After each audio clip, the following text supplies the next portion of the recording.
Hello everybody, this is Dusty Circuit here, and here I am to bring you another long-awaited episode of this Let's Play of mine that I have started. I believe it's been kind of going on. I've just been sporadically uploading this just as I've felt up to it. And what this is it's a at least I have been uh, intending it to be a Let's Play series of me of me just playing single player Minecraft in order to uh, experience Minecraft the way I have, at least when I first started playing survival Minecraft, or at least the way that I kind of enjoy this game, and just the way I started playing this game, at least before I have joined of Otcraft and now Skate Gaming, which is to uh, basically build farms and automation in order to improve my uh, experience playing survival Minecraft, and just to kind of just as like also a technological kind of progression, like where I go from like punching trees and uh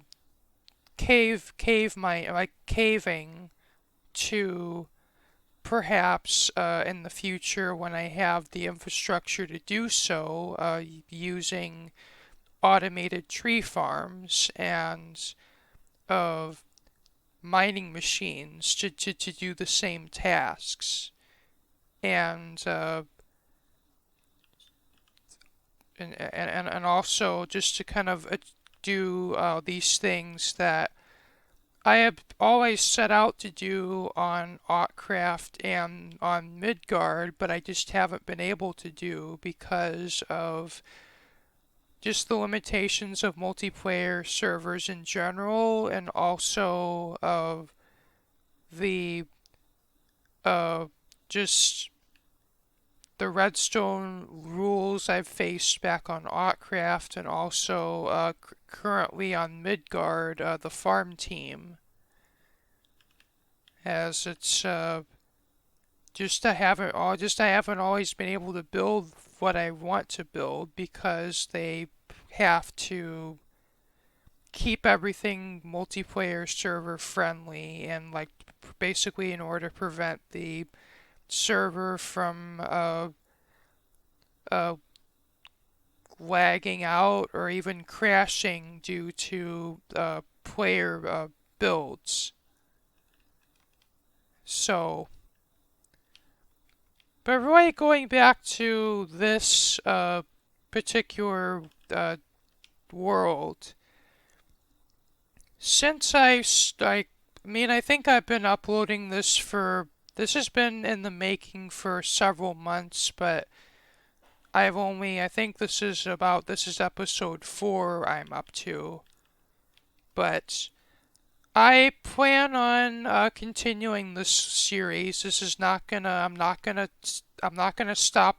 I don't want to stop making videos of this. I want to continue this as I feel up to it, and just as I have motivation to continue on with it. Though, as I get into the bigger projects, I may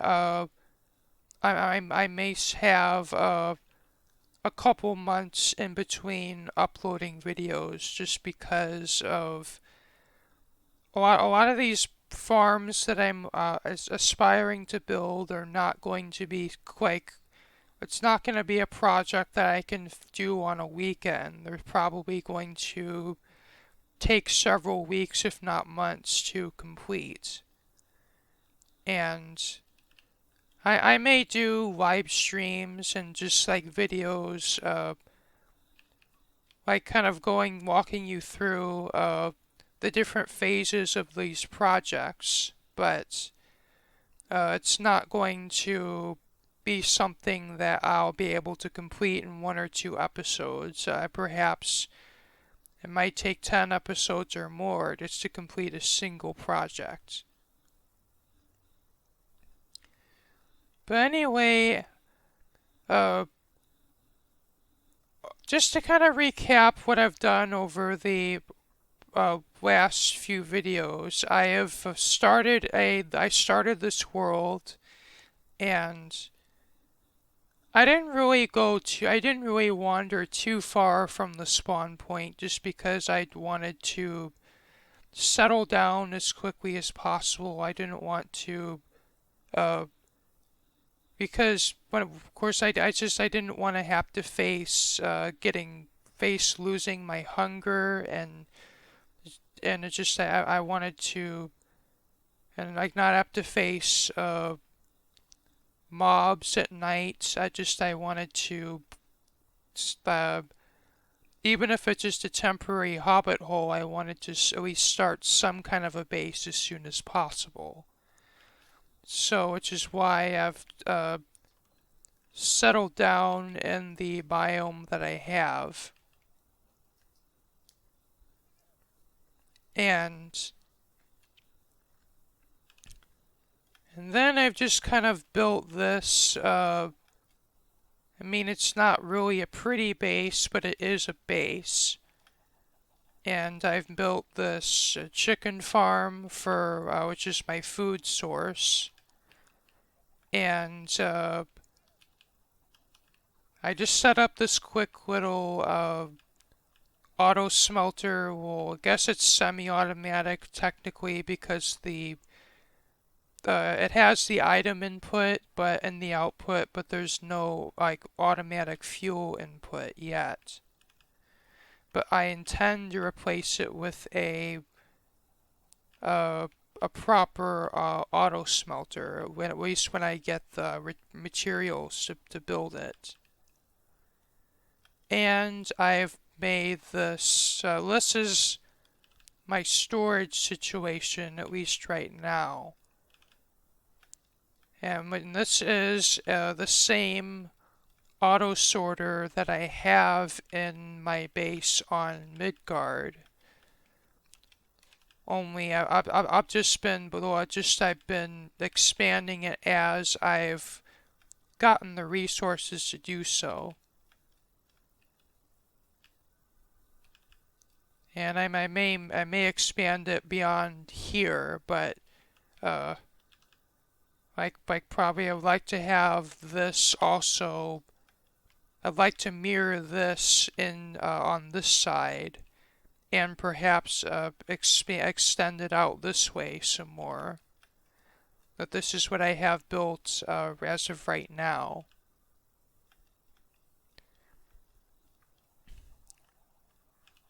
And I've also built I found a zombie spawner or zombie dungeon while strip mining, and I've built an XP grinder out of that.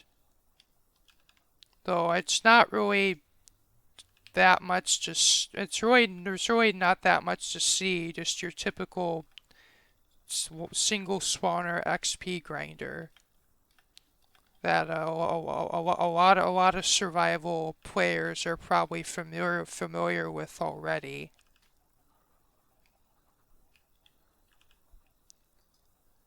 And I also started to make a villager breeder, but I just haven't gone that much farther with it. But with that, I intend to make a villager trading hall and an iron farm, or at least for the time being.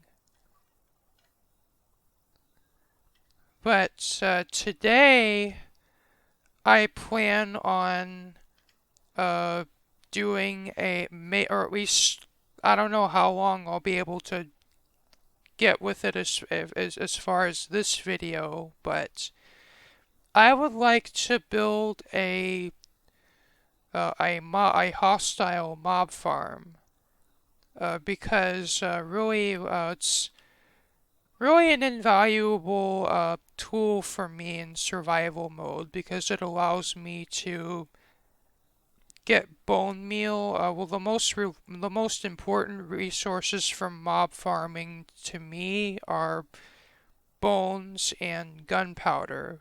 As bone meal, I use in a lot of automatic farms, and in gunpowder I use to make firework rockets for use with elytra wings, and also to make TNT for use in netherite mining, and for use in TNT powered farms.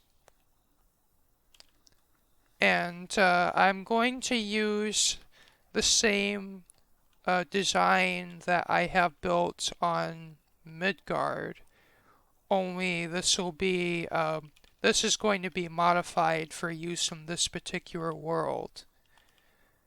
And as I believe I am going to expand upon it a little bit. Like I'm gonna build a little more. I think I'm gonna be building this one 50% larger than the one I have on Midgard. And I have some plans for automating it, which I'm going to get into later on in this video when I have it built.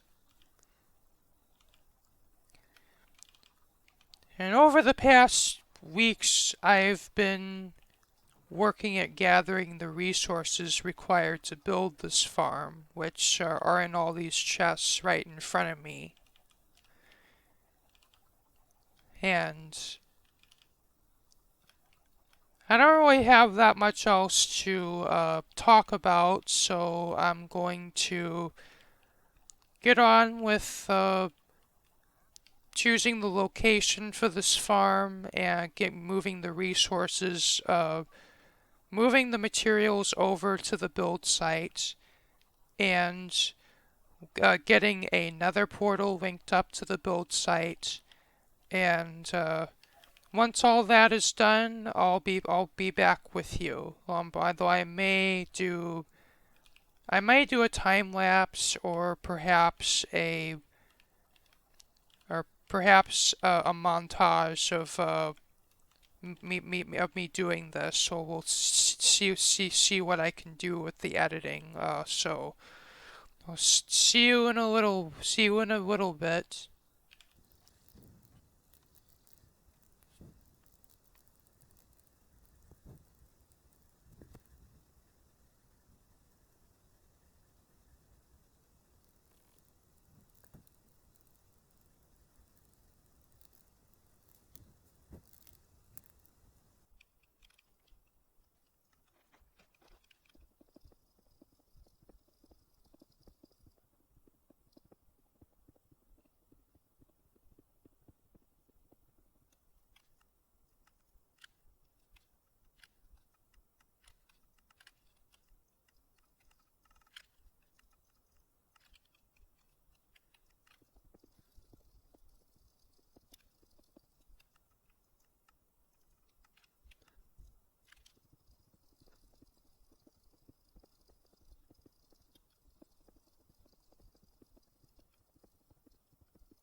Alrighty, so in between the previous clip and now, I have gone out to pick a location to build this mob farm, linked up a nether portal from my current base to this location, like as in uh, go to the coordinates here, set up a portal where I want it, uh, jot down the or take note of the always take note of the coordinates, and then convert them into the equivalent coordinates in the nether, which for those of you who are new to survival Minecraft, for every 8 blocks traveled in every single block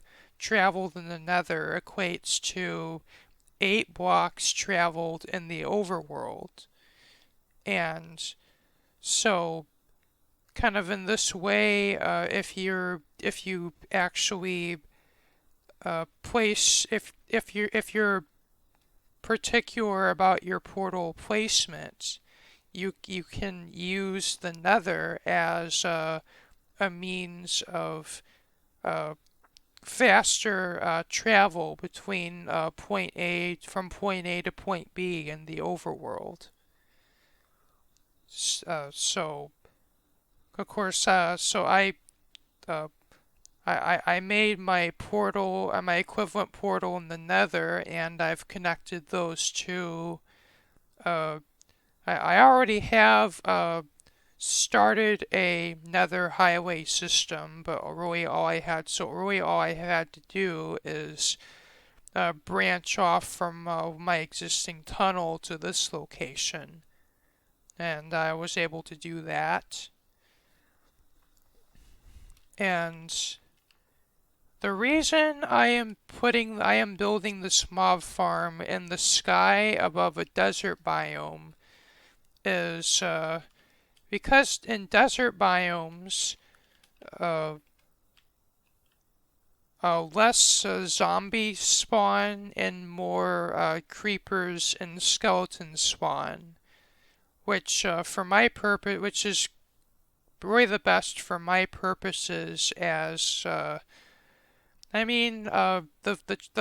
the rotten flesh is useful for villager trading to get emeralds, but there are better items to trade for emeralds. And the main purpose of this mob farm for me is to get bone meal and gunpowder. So that's why I've just decided to put it in a desert. And as for why I am at Y201 is at least traditionally, like as long as I've been playing Minecraft, I don't really know, as I can't really speak for 1.18, with how the new world height has affected this, but at least traditionally in Minecraft, a way to build a high efficiency or at least decently efficient mob farm without the hassle of making a perimeter in which you uh, like a lot of Minecraft players, at least technical Minecraft players, would literally uh, quarry the entire world all the way down to bedrock, just as I guess to make absolute sure that all of the area around the mob farm is spawn proof, and I guess more sensible Minecraft players would just light up all the caves and light up the surface using torches. And in slime chunks, spawn-proof the area using either water or half slabs. But I have for many years opted for building my mob farms in the sky, as it puts the ground out of range, out of the mob despawn range from the player, which is 128 blocks, like in a sphere centered around the player. And just because of the way the mob spawning algorithm works, having a mob farm in the sky isn't the most efficient way of going about it, but it does skip the entire need of having to do spawn proofing or making a perimeter, which is a win in my book, at least. And I don't know if I've actually, in editing, have decided to leave some of the uh, well, some of the footage of me doing this in this video, but I have I actually have a Lightmatic of this mob farm placed already, which I will be using in order to assist me when building this mob farm. And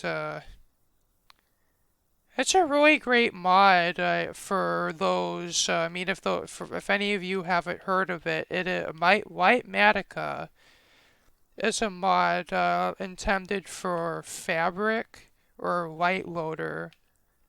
Though I guess nowadays Fabric is the most relevant mod loader, but it's kind of the successor to Schematica, and what it allows you to do is take a schematic of any build in Minecraft and basically project a holographic image of the build in another location for the purpose of assisting the building process of it, and also allows you to and also has a resource list, which is really helpful for building, especially these larger farms, or really any kind of larger build in survival mode. Yeah, it's really been a game changer for me, and ever since I began using Lightmatica in survival mode, I don't know if I'll ever be able to go back. And I've muted my game sounds because I don't want to use the portal noises, so they just kind of get annoying for me after a while.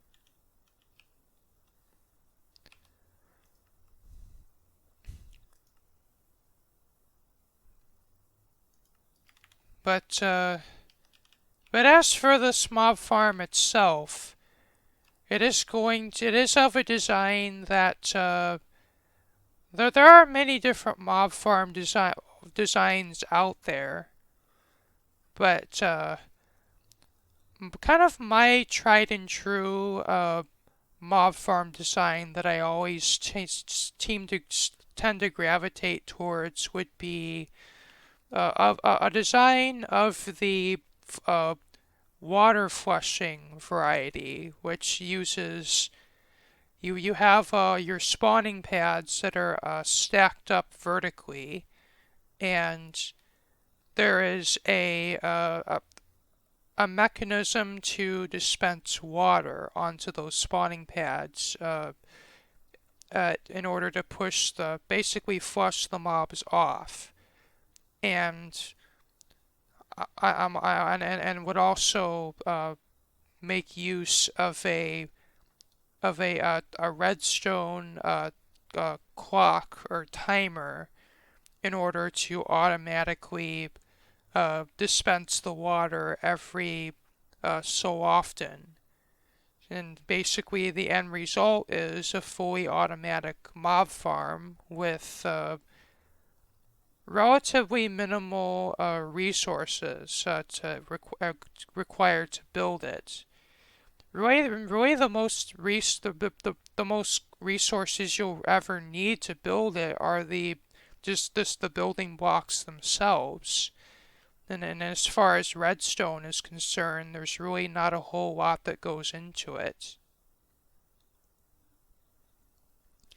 Though this particular design also, if I can I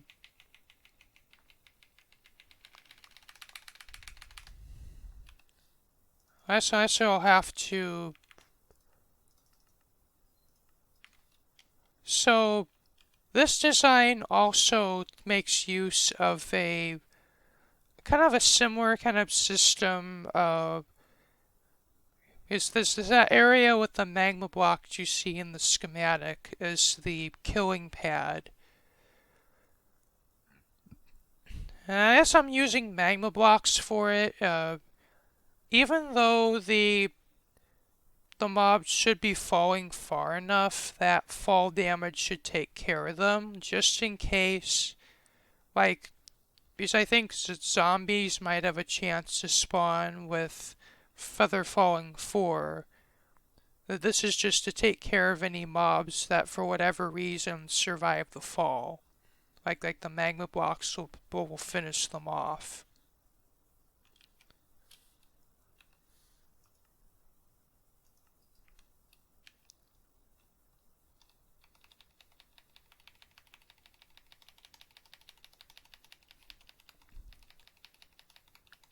So I guess I'm now going to get started building this thing, and you may see a bit of a montage or time lapse, just depending on how I decide to edit this video of me building this farm, and I may break in every now and again explaining how different parts of the farm work, but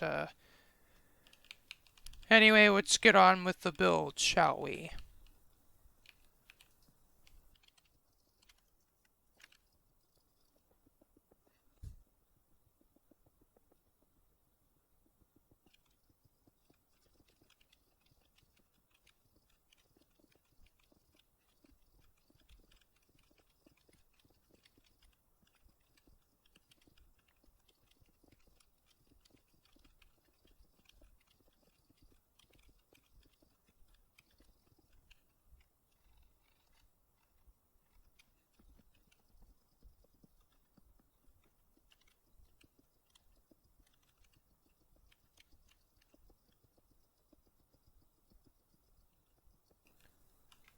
And by the way, just a pro tip, if you're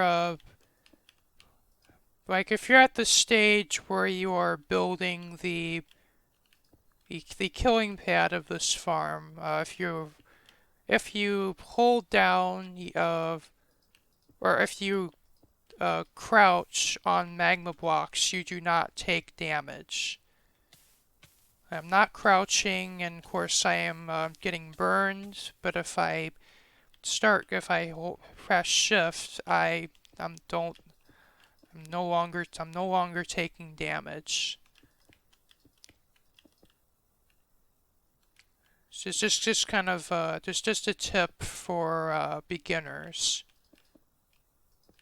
If you happen to be following along and building your own mob farm, like what I'm building in this video.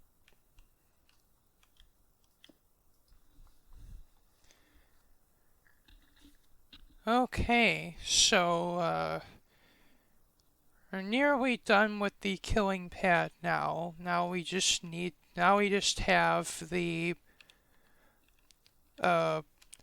part of this that will be responsible for releasing the water, kind of in, it'll be kind of controlled relative to the clock that will also be running the for the part of this mob farm that will also be flushing the mobs off to their doom, so to speak. But so basically there will be trapdoors in sort of this lip that I'm building right now, and about I believe it's time to be about with a certain length of time after the spawning pads will flush. Allowing enough time for the mobs to fall to their death. After a certain length of time has passed, these trapdoors will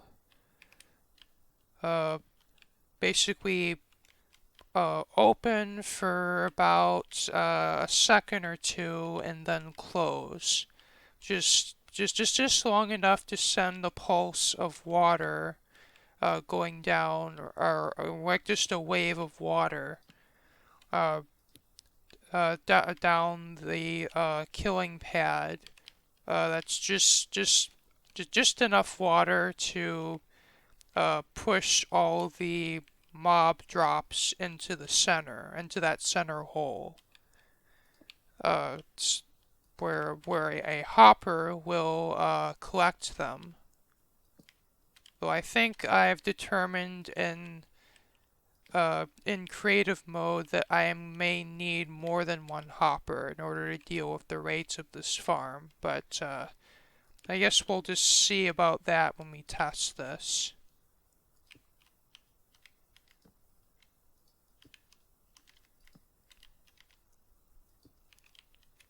So I guess I'll just skip to, well, basically I'm just building these, well, I'm trying to kind of get the trapdoors just exactly how I put them in the schematic, because I think just for reasons of symmetry more than anything else, I put them in a specific, like, layout, but it doesn't really matter where you put these. It's just these are really what these do is they're actually going to be waterlogged, and they will open is when they're in the closed state they hold back the water, but when they open, the water will be allowed to go through. And the spawning pads actually also use the same mechanic. And it's really kind of nice because before, these mob farms have had to use either pistons or dispensers. And pistons do more or less the same thing as the trapdoors, only they're a little bit more complicated to actually set up. Where the dispensers are a lot simpler, but they have the drawback that, particularly if the mob farm were to be left running and the player leaves the area and the chunks unload, some dispensers can go out of sync, where some dispensers will have the water out and some of them will have it retracted, and rather than all of the dispensers, all the spawning pads retracting the water at once, some will retract it and some will put it back out, meaning the farm just will not work. Well, them being out of sync with one another, means the farm won't really perform as it should. But the trapdoors really offer the convenience, or at least the simplicity of as far as the redstone design goes of pistons, but also with the building simplicity of dispensers.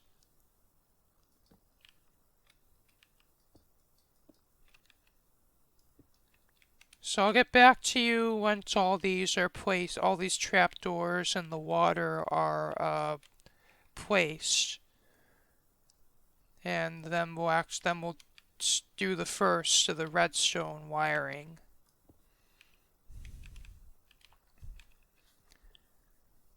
Okay, so I've gotten all of the water and the trapdoors in, and now it's time to actually do at least do the first bit of redstone for this farm.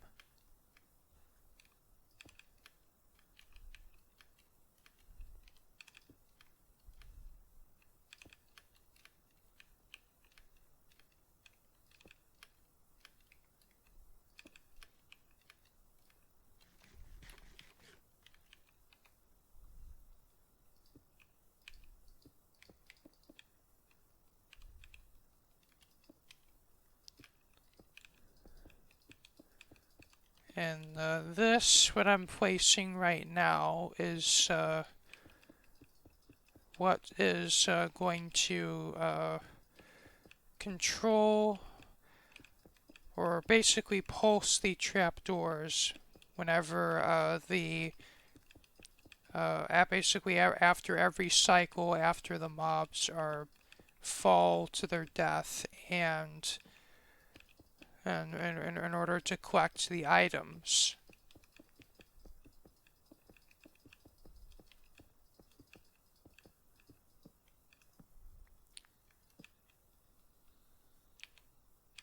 And I need to get more redstone. Be right back. And the repeaters are only necessary because of otherwise this wire would just be way too long. Like, they're not needed for timing, they're just needed to extend the signal.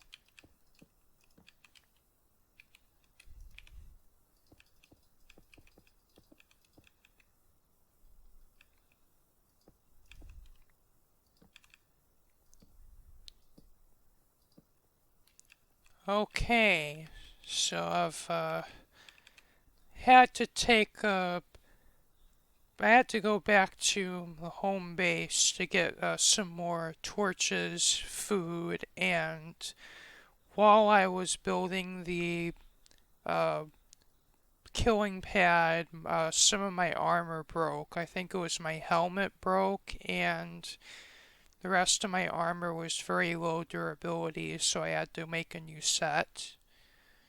And anyway, now we have all the all the redstone for the killing pad done. In fact, I can show you how it's supposed to work. So, and this gets powered. All this will get flooded, and any items that are down there will get flushed over, as you can see.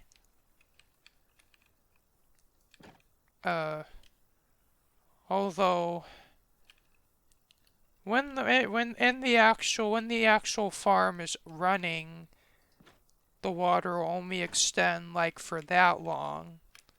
So it's just out long enough to flush the items to the center, like so.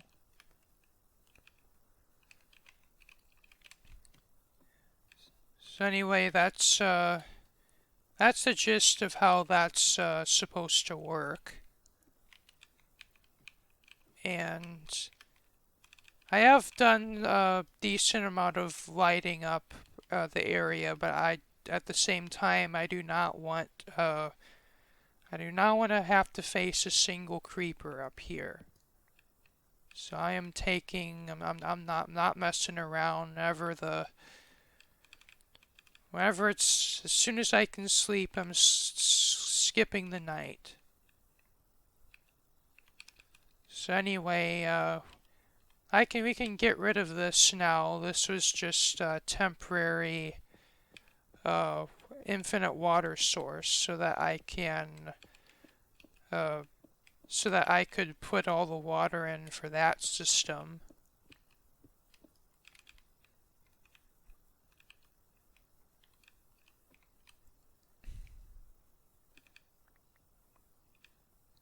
And we really don't need, well, I'll also leave this here, but that's not need. This bridge isn't needed in the final design. It's just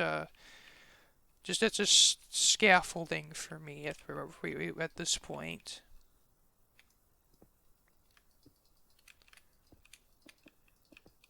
And this wall really is for aesthetic purposes only, but this this basically is a tower that serves the purpose of bringing the redstone signal downward uh, from the part of the farm that will be flushing the spawning pads down to this level for the purposes of controlling the uh, killing pad flushing mechanism.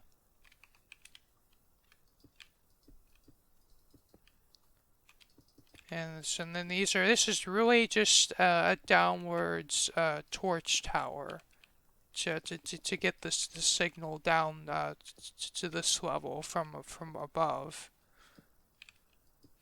And this also serves the function of there's another torch tower in here that is part of the farm that I actually have built on Midgard, which serves the function of uh, basically whenever I had a shulker box based storage system built as part of this. And whenever that system were to get either full or run out of shulker boxes, that will uh, toggle the farm off until basically it will override the toggle switch to turn the farm on and off.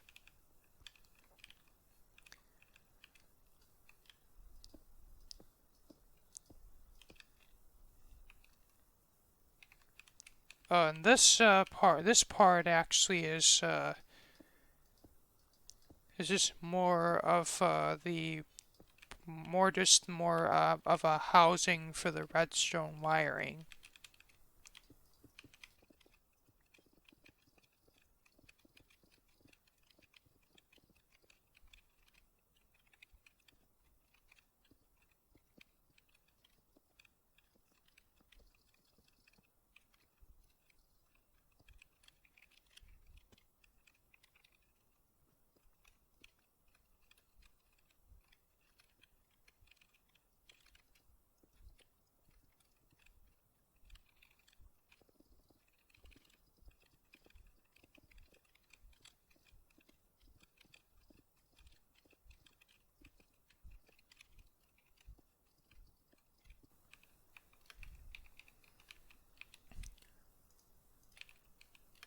And this circuit will serve the function of it's basically it's what will trigger the it's basically what will trigger the part of the flushing system for the uh,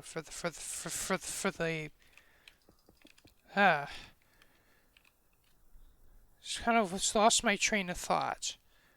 So this basically what I've just built will, whenever the timer that I'm going to be building at the top of this mob farm, whenever that triggers its pulse to flush the must flush the mobs off the spawning pads,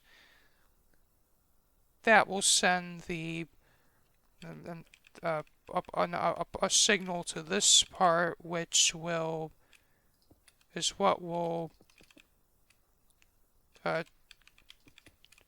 basically cause these to open and then close quickly again.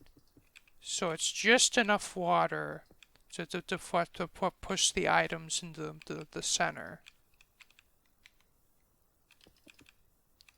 I'm not really the best at explaining. I'm not really the best at making explanations of redstone, but hopefully you'll at least get the gist of what I'm talking about here. And I'll probably in the editing in the editing I'll most likely add annotations to this video in order to better convey what I'm saying, or at least hopefully.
And let's skip the night.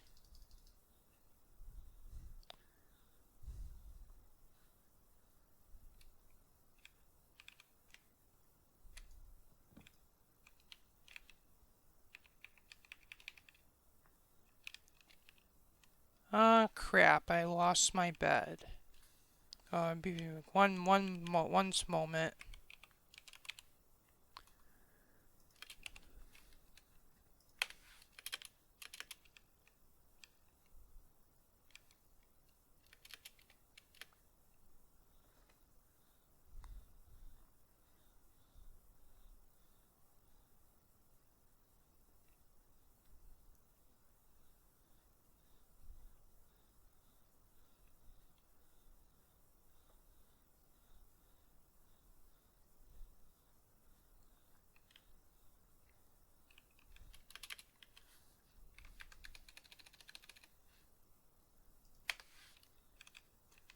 I'm back.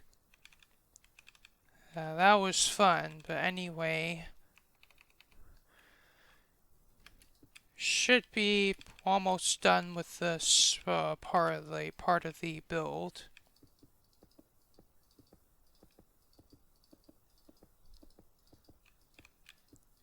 And if all you care about is just, well, for those of you who are actually following along with the purpose of building this mob farm yourself, you don't actually have to go to all the trouble of building all this walls that I'm building around the redstone if all you care about is functionality. But I would like this mob farm to at least somewhat look decent, so I've went to all the trouble of building a uh, of hiding all the redstone.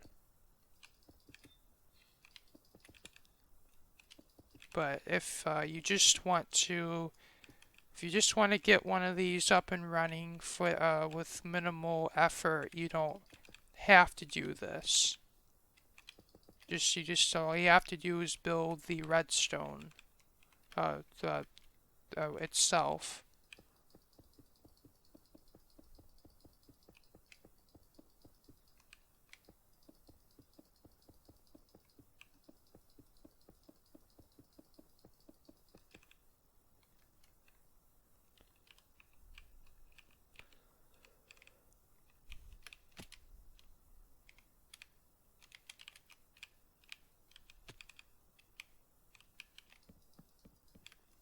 Should probably extend my ladder.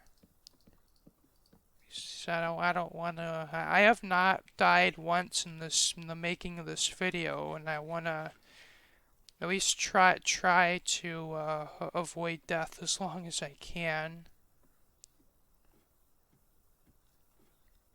I have come close to dying a few times already, but so far I've managed to avoid death.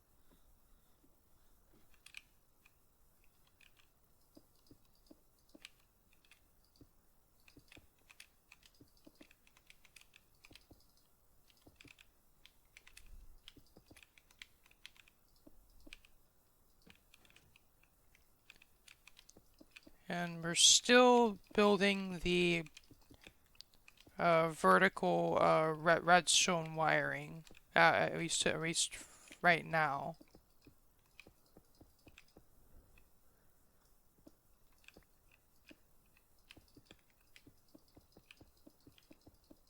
And this is really just to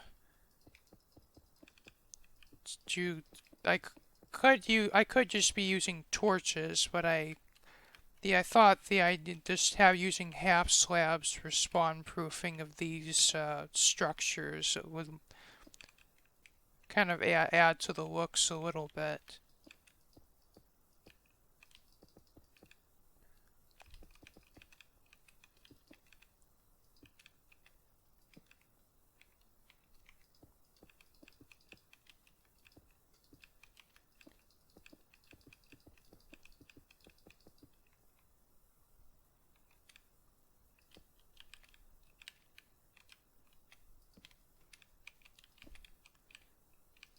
And from the build's gonna be a little bit repetitive from here until a certain point, so I may time lapse or montage this until we get to the next interesting part. So be there when that's done.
Oh, I've ran out of blocks. Oh,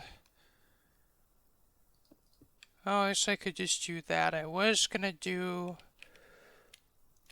the old leap of faith into that water, but I guess I could just use ladders now that I think of it.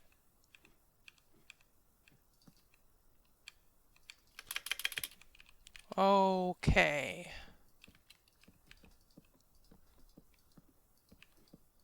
That was close.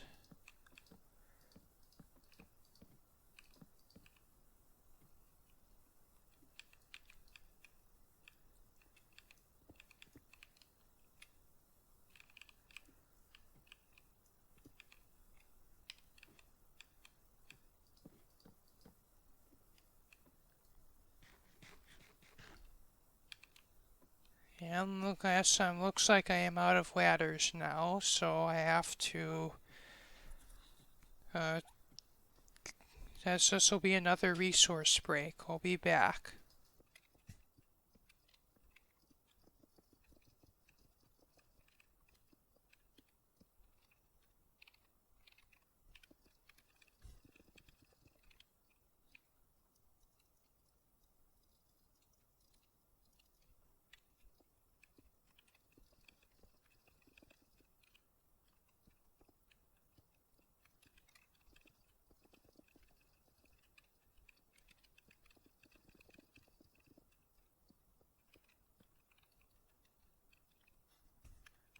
Well, okay. That's my first death.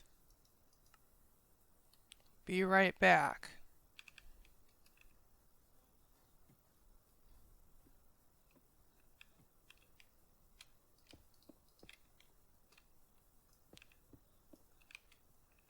Well, I got all my stuff back, but that was not fun.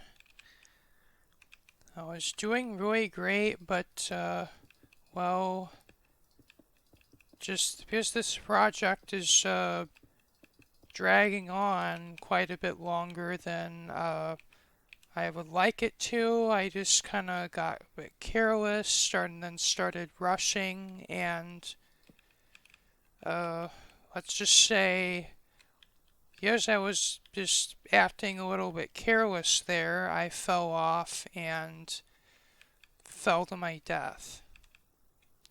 But I got all my stuff back, and we're just about at the top of this. We actually are right now. And I just went and got a few more supplies that I had neglected to bring initially. It's just, it's in order to kind of come this part here is just kind of the part of the user interface. This is what allows the operator of this farm to toggle on and off uh, basically uh, the function of the farm that will be turning the spawning pads on and off, and also it serves for basically letting the player know if when I build this part of the farm, that'll also serve the purpose of when the storage is full, that'll let the player know of that as well.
I'm just taking the opportunity to actually build out another safe platform to stand on. This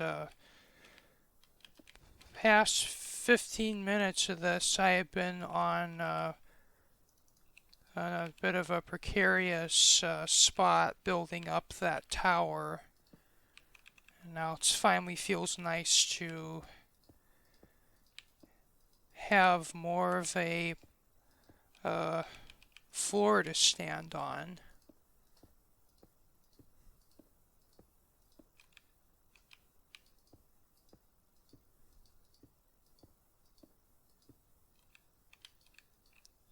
Why the schematic has sea lanterns in it is part of. I copy this from my build that I have done for Midgard. And just to save resources, I'm gonna opt for cheaper light sources, at least until I build a guardian farm in this world, which I do plan on doing eventually.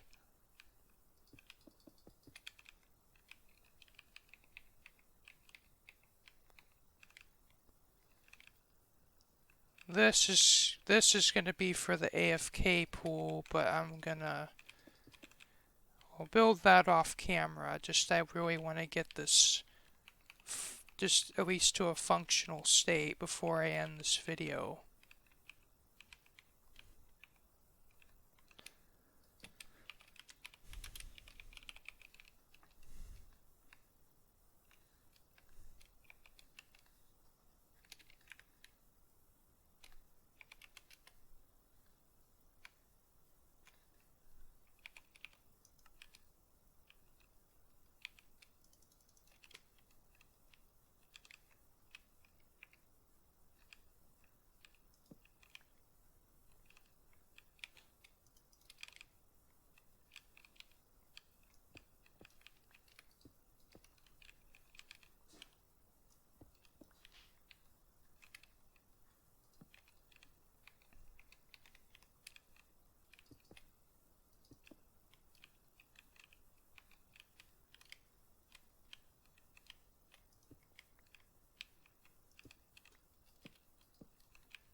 I'm out of ladders again. I'll be right back.